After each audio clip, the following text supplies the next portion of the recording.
I took in my homeless best friend to help him rebuild his life, but he lied, manipulated me, and took advantage of my kindness, so I set him up to face the consequences of his actions. Okay, here's the setup. My name's Jake, and I had a best friend, Tyler, who was basically my brother growing up. We were inseparable, like every memory I have of being a kid has Tyler in it. We went through everything together: school fights, first crushes, bad grades, and family drama. But everything started to change in high school. Tyler, well, he became a different person. He started hanging out with this rough crowd, getting into fights, skipping school, and experimenting with, well, stuff I wanted no part of. I figured he was just going through a phase. But then one day, I noticed my wallet was missing. I didn't think much of it at first, thought I misplaced it. But then my dad's watch, this expensive one he left me when he passed, was gone too. I confronted Tyler, and I'll never forget the smirk on his face. He didn't even try to deny it. He said, "You don't need this stuff as much as I do." Like what? He had no shame. After that, he disappeared. Poof. Gone. It was like he dropped out of life entirely. I spent years trying to move past it. I told myself Tyler was just a toxic chapter in my story. But the anger? That stayed. Fast forward to now. I'm 34, running a successful business, happily married, living the kind of life I dreamed about as a kid. And then, 2 weeks ago, I was walking back to my car after a business meeting, and I saw him. Tyler. Homeless. Let me tell you, the moment I recognized him, every bit of anger I'd buried came roaring back. The guy looked rough. Thin, dirty, holding some beat-up cardboard sign asking for change. I should have just kept walking, but I couldn't. And then he looked up and saw me. When Tyler looked up at me, there was this moment of recognition, and I swear, he froze like a deer in headlights. He looked terrible. His face was gaunt, his hair was matted, and he had this wild look in his eyes. For a second, I thought maybe he didn't recognize me, but then he croaked. "Jake? Is that you?" I didn't know what to say. My first instinct was to turn around and walk away, but something in me wanted to see how this would play out. So I just said, "Yeah, it's me." He smiled, but it wasn't the Tyler I remembered. This smile was desperate, almost manipulative. "Man, I can't believe it's you," he said. "You look good, bro. Like really good." I could feel the anger bubbling up. I wanted to say something snarky like, "Yeah, some of us didn't waste our lives," but instead I just asked, "What happened to you?" And then came the sob story. He told me how life had been unfair to him. He said he'd gotten mixed up with the wrong people after high school, lost a couple of jobs, then his apartment, and now he was stuck on the streets. I listened, but all I could think about was my dad's watch and how much it had hurt when he betrayed me. Then Tyler hit me with the ask. "Listen, man, I hate to do this, but could you help me out? Just a little. I'm trying to get back on my feet." That's when I felt it, the perfect storm of rage and opportunity. He had no idea how much I still hated him. How I'd fantasized about this moment for years. I nodded and said, "Sure, Tyler. I'll help you." But in my head, I was already planning my revenge. I didn't sleep much that night. Seeing Tyler again after all these years stirred up so much stuff I thought I'd buried. But what kept me awake wasn't just the anger, it was the opportunity. For years I'd imagined what I'd do if I ever saw him again. Now I had the chance to make him feel the way he made me feel, betrayed and powerless. The next day, I drove back to the spot where I'd seen him. Sure enough, Tyler was there with his crumpled sign. When he saw me pull up, his face lit up like he'd just won the lottery. "Jake!" he called out, like we were old pals. It took everything in me not to snap at him right then and there. Instead, I played along. "Hey, man," I said, keeping my tone casual. "I've been thinking about what you said yesterday. About wanting to get back on your feet." He nodded eagerly, like a kid promised a Christmas present. "Yeah, bro. I just need a little break, you know? A chance to turn things around." I acted like I was considering it carefully, then said, "Alright, here's the deal. I'll help you. I've got some connections. I can get you a job, a place to stay, the whole package. But if I do this, I need to know you're serious. No messing around. You gotta follow my lead." His eyes widened, and he practically fell over himself agreeing. Anything, man. Whatever you say. I'll do it. I smiled. Not a nice smile, but the kind you'd give right before springing a trap. Good. Meet me here tomorrow morning. We'll get started. Tyler looked so relieved, like he thought his life was about to change. And in a way, it was. Just not how he expected. The next morning, Tyler was waiting when I pulled up. He looked like he tried to clean up a little, but it was hard to tell under the layers of grime and desperation. He waved at me like I was some kind of savior. Right on time, I said, giving him an encouraging nod. I wasn't about to let him know what was really going through my head. I told him to get in the car, and as soon as he sat down, I could smell the streets on him, sweat, dirt, and hopelessness. I rolled down the windows, trying not to let my disgust show. All right, I said, putting on my best helpful voice. We're gonna start with some basics. First stop, a shower and some clean clothes. Can't make a fresh start looking like this, right? Tyler laughed nervously. Yeah, man. Appreciate it. You don't know what this means to me. Oh, I knew exactly what it meant to him, and what it meant to me. I drove him to a cheap motel, the kind of place where you don't ask questions. I paid for a room for one night, handed him a bag with some thrift store clothes I'd picked up, and told him to clean up. He came out about an hour later, looking better. Not great, but better. Looking good, man, I said, slapping him on the back like we were old buddies. Now, let's talk about the job. Tyler's eyes lit up. You really found something for me? I nodded. Yeah, it's with a buddy of mine. He owns a warehouse. It's not glamorous, but it's honest work. Pays enough for you to start saving up.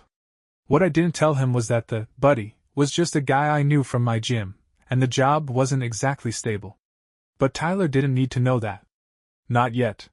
Man, I'll take anything, he said, practically bouncing with excitement. I smiled again, that same tight-lipped smile. Good. We'll head there tomorrow. Tonight, get some rest. You're gonna need it. As I drove home, I couldn't stop grinning. This wasn't just about helping Tyler, it was about control. About making him depend on me, just like I'd once depended on him, only to be stabbed in the back. The pieces were falling into place. The next morning, I picked Tyler up bright and early. He looked a little better rested but still had that worn-out, beaten-down look in his eyes. Part of me almost felt sorry for him. Almost. You ready? I asked as he climbed into the car. Yeah, man, he said, trying to sound confident. Thanks again for this, Jake. I mean it. I just nodded and started driving. The warehouse wasn't far, and the whole way there, Tyler kept rambling about how he was ready to turn his life around, how this time was going to be different. I let him talk. It was like he was trying to convince himself as much as he was trying to convince me. We pulled up to the warehouse, a big, dusty building that looked like it hadn't been updated since the 80s. I introduced Tyler to the manager, a guy named Frank. He was a no-nonsense type, exactly what I needed for this plan to work. Frank, this is Tyler, I said. He's ready to work hard and do whatever it takes. Frank gave him a once-over, then grunted. We'll see about that. You start today. No screw-ups. Tyler nodded enthusiastically. You won't regret it. I'll do whatever you need. Frank smirked, clearly unimpressed, and led Tyler inside. I stayed back, watching from my car. I wanted to see how this would play out, but I also didn't want to hover. Hours later, Tyler called me on his break. He sounded exhausted but hopeful. Man, this job is tough, but I can do it, he said. Frank's kind of a hard ass, but I think he likes me. I couldn't help but laugh to myself. Frank didn't like anyone. But I kept my tone light. That's great, man. Just keep your head down and work hard. Tyler sounded grateful, almost pathetically so. I owe you big time, Jake. I don't even know how to repay you. Oh, don't worry, I said, my voice calm and even. You'll pay me back eventually. When we hung up, I just sat there thinking. This was step one, make him believe he had a shot, that I was his lifeline. But I wasn't doing this to save him. I was doing this to break him, the same way he broke me all those years ago. Over the next couple of weeks, Tyler fell into the routine. He worked long hours at the warehouse, and every night, I'd check in with him. It wasn't because I cared, it was because I needed to keep control. I wanted him to think I was his only support, the one person who actually gave a damn about him. Every time we talked, Tyler sounded more hopeful. Jake, man, I'm finally starting to feel like I can do this. I've been saving up. Another couple of paychecks, and I might be able to get a place of my own. I'd fake a proud tone. That's good, Tyler. Keep at it. But that wasn't part of my plan. I didn't want him standing on his own 2 feet. Not yet. So, I decided it was time to tighten the leash. One night, after he'd finished his shift, I picked him up and took him out to dinner. Nothing fancy, just a diner near his motel. We sat in a corner booth, and I let him order whatever he wanted. Figured you deserved this, I said as he wolfed down his food. Thanks, man. You're the only person who's ever believed in me, he said, his voice almost breaking. That's when I decided to drop the first hook. Listen, Tyler. I've been thinking. You're doing great, but you're not there yet. You need stability. A little more help to really turn things around. He nodded eagerly, hanging on every word. I've got an idea, I said. How about this? You move into the guest house at my place. Just for a little while, until you save up enough to get your own spot. His jaw dropped. You're serious? Jake, man, I don't even know what to say. Say yes, I said, smiling. Of course, he said yes. He thought it was a golden ticket, a chance to really start fresh. But for me, it was the next step in my plan. If Tyler was living on my property, I could control everything, his schedule, his choices, his whole life. That night, as I dropped him off at the motel, he was beaming. Jake, you're a real one. I swear I won't let you down. I just smiled and nodded, but in my head, I was already working out the next phase of his downfall. A few days later, Tyler moved into the guest house on my property. To be honest, calling it a guest house was generous. It was a small, outdated building I barely used, but to Tyler, it probably looked like a mansion compared to where he'd been staying. When he walked in with his single duffel bag, he looked around like he couldn't believe it. This is amazing, man. I can't thank you enough. I shrugged, playing it cool. It's nothing. Just don't screw it up. He laughed nervously, not catching the edge in my tone. I won't. I swear. Over the next week, I made sure to keep a close eye on him. I checked in constantly. How was work going? Was he keeping the place clean? Did he need anything? But it wasn't about being helpful. It was about making sure he knew this was my house, and he was here because I allowed it. One evening I decided to test him.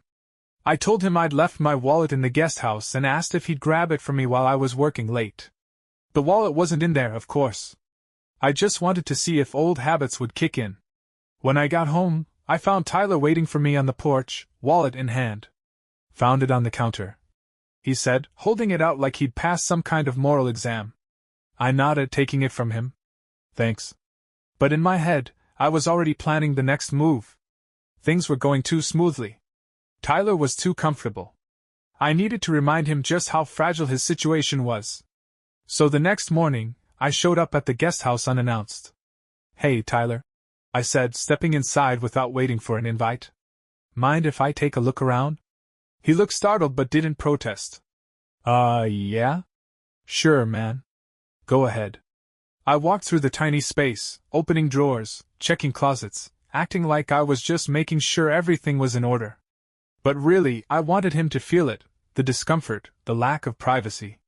Looks good, I said, finally clapping him on the shoulder. Just remember, this place is a privilege, not a right. Tyler swallowed hard. Of course, Jake. I get it. But I could see it in his eyes. He was starting to realize this wasn't just a free ride. And that was exactly what I wanted. Things were falling into place. Tyler was working hard, staying in the guest house, and completely dependent on me. But it wasn't enough. I needed him to feel the way I'd felt all those years ago, trapped and betrayed by someone he trusted. So, it was time to tighten the screws. One evening, after work, I invited him into the main house for dinner. It was a rare gesture, and I could tell he saw it as a big deal. He even tried to clean himself up more than usual, combing his hair and wearing the one decent shirt he owned. Make yourself at home, I said as he sat at the table, practically glowing from the attention. Over dinner, I started laying the groundwork. "You've been doing great, Tyler. I'm proud of you. But you know, life's not just about work, it's about helping people, too." He nodded earnestly, eager to agree with whatever I said. "Yeah, man, I totally get that." I leaned back in my chair, giving him a thoughtful look. "There's actually something you can do to help me out. Nothing too crazy, just a small favor." He perked up immediately. "Of course, Jake. Anything you need." I smiled, pretending to hesitate. "Well, you know how I've got some side projects going on for my business? One of them's been a real headache.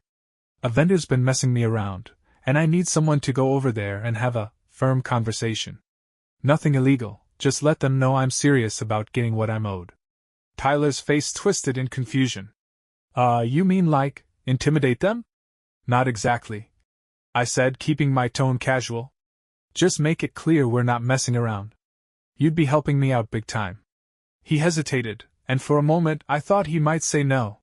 But then he nodded. "All right, man. If it helps you out, I'll do it." "Good," I said, my voice steady. I knew I could count on you. The truth was, there wasn't any vendor. The whole thing was a setup. I just wanted to see how far Tyler would go for me. If he was willing to cross a line. When he left that night, he looked nervous but determined. I sat back, satisfied. He thought he was earning my trust, but all he was doing was digging himself deeper into the trap. The next morning, Tyler was waiting nervously by the guest house when I came out. "You got the details for this, vendor thing?" he asked, trying to sound casual, but I could hear the doubt creeping into his voice. I handed him a slip of paper with a name and an address on it. Completely fake, of course. "Yeah, it's a small operation in the industrial park. Just talk to the guy. Be firm, but don't cause any trouble." Tyler nodded, gripping the paper tightly. "Got it." As he walked off to catch the bus, I couldn't help but feel a twisted sense of satisfaction. This was a test, one I hoped he'd fail. Hours passed, and I started wondering how things were going. I half expected him to come running back, saying he couldn't do it. But instead, my phone buzzed late in the afternoon.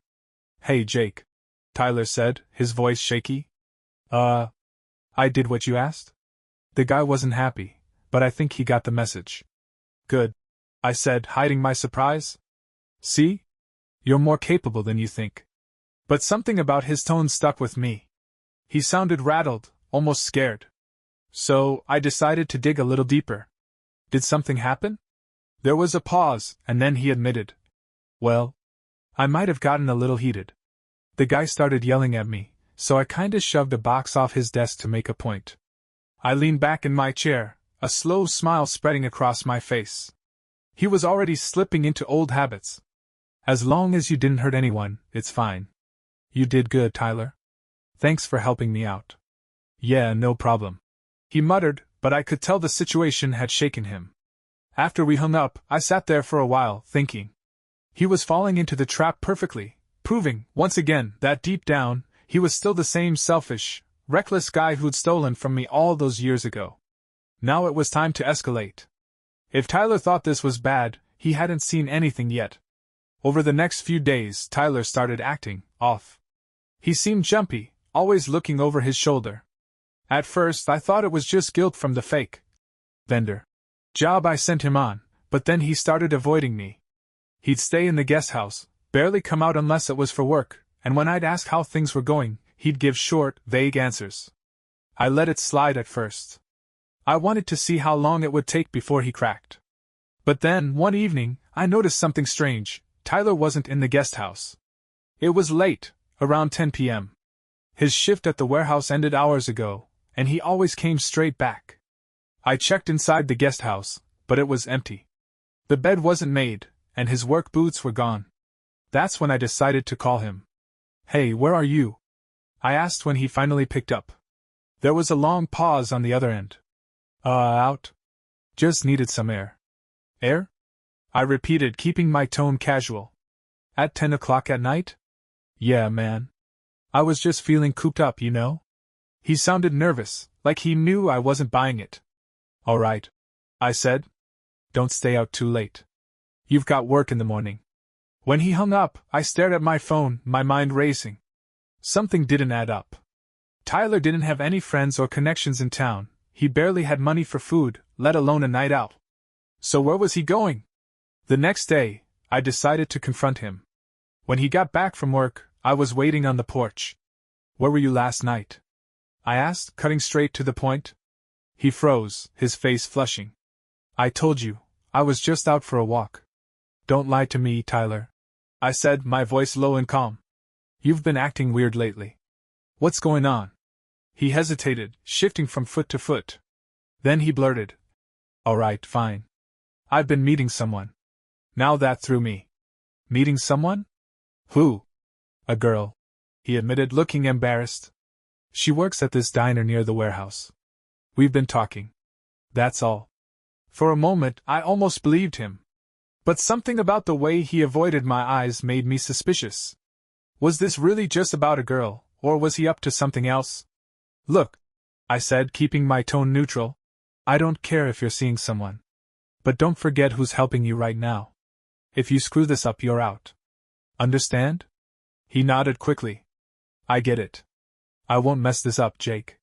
I promise.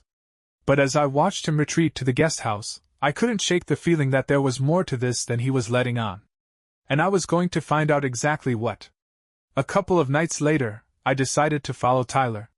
Sure enough, just after 9 p.m., he slipped out of the guest house. I stayed back, tailing him as he walked through the neighborhood. He didn't go to the diner like he claimed. Instead, he met up with a guy in a beat-up car in some empty parking lot. I watched as they talked for a few minutes, and then Tyler handed something over, a small bundle of cash. The guy handed him a plastic bag in return. My blood boiled. Drugs. By the time I got back home, I was fuming. All the work I'd done, all the effort I'd put into giving him a second chance, and here he was, proving he hadn't changed at all. I didn't confront him that night. No, I wanted to make him squirm. It was time to show him how much power I really had. The next morning, I waited for Tyler on the porch as he stumbled out of the guest house, looking tired and disheveled. He froze when he saw me. Morning, I said, leaning back in my chair. Sleep well? Yeah, he mumbled, avoiding my eyes. I let the silence hang in the air for a moment, then said, Funny thing, I went for a drive last night. Saw you in a parking lot making a deal. Tyler's face went pale. Jake, it's not what you think. Really? Because it looked like you were buying drugs. He opened his mouth, then closed it again, his shoulders slumping. I wasn't using, he finally muttered. I was just holding on to it for someone. Trying to make a little extra cash. I laughed coldly. You think that makes it better? After everything I've done for you? Jake, I swear, it was just one time. He pleaded. I'm trying, man. I am. I stood up, towering over him. You think I'm stupid? You think I'm gonna let you screw this up? Here's how this is gonna work, you're done with that crap. You keep your head down, do your job, and follow my rules. You mess up again and you're out. Got it? He nodded quickly, his face flushed with shame. I got it. I promise. But as I watched him shuffle back to the guest house, I knew he wasn't telling the full truth. Tyler was spiraling, and now, it was just a matter of time before he hit rock bottom. For a few days, Tyler kept his head down and did everything I asked. He showed up to work on time, stayed in the guest house, and avoided any late-night outings. If I hadn't seen what he was really up to, I might have believed he was trying to turn his life around. But I knew better. One night, I decided to push him. I knocked on the door of the guest house with a six-pack in hand. Thought we'd hang out, I said, putting on a friendly tone. He looked surprised but let me in. We sat around, drinking beer, and for the first time in a long while, we talked like we used to, about old times, stupid high school memories, all of it. But then I brought up the parking lot. Remember what I said about screwing up? I asked casually, leaning back in my chair. Tyler stiffened. Yeah. I do. Good, I said, locking eyes with him. Because if I ever catch you pulling that crap again, there won't be a warning. You'll be out of here faster than you can blink. He nodded, swallowing hard, but he didn't say anything. That was when I noticed it, his leg, bouncing nervously under the table. It was a small thing, but it told me everything I needed to know. He was still hiding something. I decided to test him again. Hey, let me borrow your phone, I said suddenly. I need to check something. His face went pale. It's dead, he stammered. Really? I asked, holding out my hand. Let me see. For a split second, he hesitated, just long enough for me to know he was lying. I leaned in, my voice low and sharp. What are you hiding, Tyler? He stammered. Nothing. I swear. But it was too late.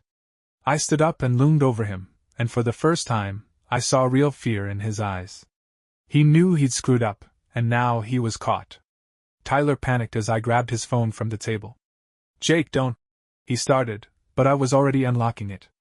It didn't take long to find what I was looking for, text from an unknown number. Messages about pickups, and cash. There were even pictures of him holding small, tightly wrapped packages. Seriously? I said, holding the phone up. After everything, this is what you're doing? Tyler's face crumpled. Jake, please. I needed the money. It's not what you think. Oh, it's exactly what I think, I snapped. You're done, Tyler. Pack your stuff. He started to protest, but I was already walking out the door. The trap was set. Now it was time to spring it. The next morning, I woke up early and called the cops.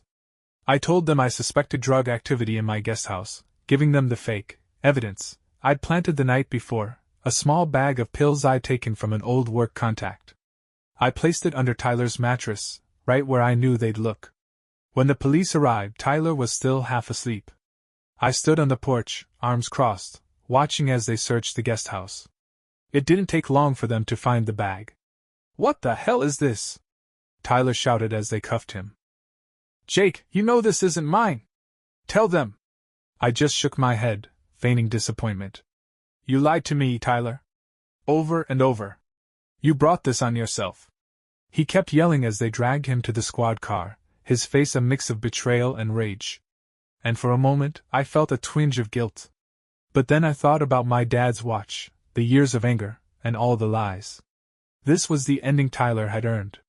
As the car pulled away, I stood there in the quiet, feeling a strange mix of satisfaction and emptiness. I'd gotten my revenge. But for the first time, I wondered if it had really been worth it.